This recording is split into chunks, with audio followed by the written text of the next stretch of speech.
పదవులదేముందయ్యా, నేను నమ్మిన నన్ను నమ్ముకున్న మనుషుల కన్నా ఆ పదవులేమీ పెద్దవి కావని చెప్పు. వైఎస్ రాజశేఖర రెడ్డి మహానేత. దీనిని రాజకీయ ప్రత్యర్థులు సైతం ఒప్పుకుంటారు. ఆయన విధానాలను మెచ్చుకుంటారు. ప్రజాహితమే తన అభిమతంగా మార్చుకున్నారు ఆయన.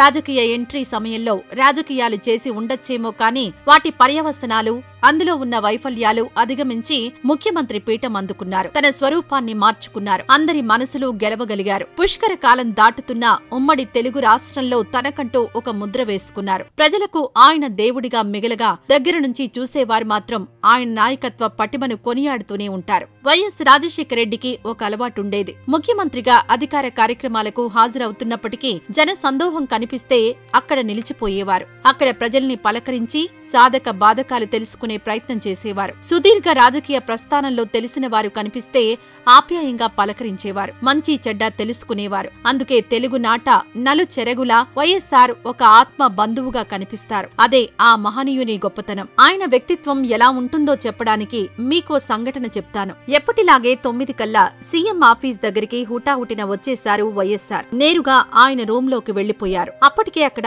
2 ఎమ్మెల్యేలు, మంత్రులు ఆయన కోసం ఎదురుచూస్తున్నారు. ఏదో పనుల మీద చర్చ జరుగుతుంది. ఇంతలో సీఎం ఆఫీస్ గేటు దగ్గర ఓ బక్కపలచని రైతు అక్కడి సెక్యూరిటీతో గొడవ పడుతున్నాడు. ఆ అరుపులు పైన ఉన్న వైఎస్ఆర్ గారికి వినపడగానే బయటకొచ్చి ఏంటా అని చూశాడు. అలా వైఎస్ఆర్ ని చూడగానే గట్టిగట్టిగా అరుస్తూ సారు ఒక్కసారి మాట్లాడాలి అంటూ సెక్యూరిటీని తోస్తున్నాడు. ఇక వైఎస్ఆర్ కూడా అతన్ని లోపలికి పంపండి అని చెప్పాడు. రైతు వచ్చేశాడు. ఏంటయ్యా, ఏవైనా సమస్య అన్నాడు. అవునయ్యా, 2 రోజుల నుండి మిమ్మల్ని కలవడానికి వస్తూనే ఉన్నాను. కానీ ఈ సెక్యూరిటీ నన్ను లోపలికి పంపలేదు అన్నాడు బాధగా. క్షమించవయ్యా అంటూ ఆ రైతుకి కలిగిన ఇబ్బందికి సెక్యూరిటీ తరపున వైఎస్ఆర్ గారే క్షమాపణ చెప్పి ఇప్పుడు చెప్పవయ్యా, ఏంటి నీ సమస్య అని అడిగాడు ప్రేమగా. 10 రోజుల్లో తన కుమార్తె పెళ్లి ఉందని, భూమి అమ్మకానికి పెడితే పట్టాదారు పాస్ పుస్తకం లేదని, మంజూరు చేయాలని కార్యాలయాలు చుట్టూ తిరుగుతున్నా పని కాలేదని సీఎం రాజశేఖర రెడ్డికి విన్నవించాడు. తన 2 కుమార్తెలకు పెళ్లి చేయాలంటే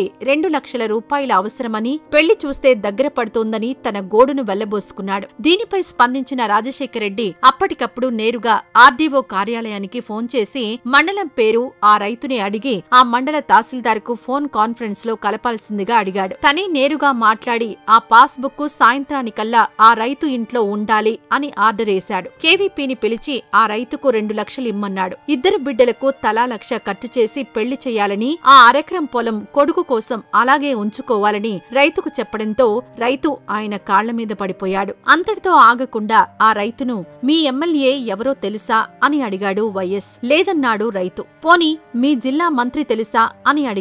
తెలీదన్నాడు రైతు. అప్పుడు అక్కడ ఆ రైతుకు సంబంధించిన ఎమ్మెల్యే, జిల్లా మంత్రి ఉన్నారు. వారి వైపు ఓ చూపు విసిరి ఆ రైతును మరి నేనెలా తెలుసు అని అడిగాడు. మీరు తెలియని వాళ్లెవరు అన్నాడు రైతు. రాజశేఖర రెడ్డి ప్రశ్నించే సమయానికి స్థానిక ఎమ్మెల్యేతో పాటు జిల్లా మంత్రి అక్కడే ఉన్నారు. రైతు వెళ్లిన తర్వాత రాజశేఖర రెడ్డి ఎమ్మెల్యేతో పాటు మంత్రులకు క్లాస్ పీకారు. సంపాదించుకుంటున్నాం కదా, కాస్త ఖర్చు చేస్తే పోయేదేముంది, మనం చేసే మంచి మనకు గుర్తింపునిస్తుంది అంటూ ఆ ఎమ్మెల్యేలకు చురకలు పెట్టారు వైఎస్ఆర్. ఇది ఆయన గొప్పతనం. ఇలా చెప్పుకుంటూ పోతే ఆయన మంచికి అంతుండదు. ఆయన వల్ల లబ్ధి పొందని కుటుంబం ఒక్కటి కూడా లేదంటేనే అర్థం చేసుకోవచ్చు ఆయన ప్రజలకు ఎంత మంచి చేశారో.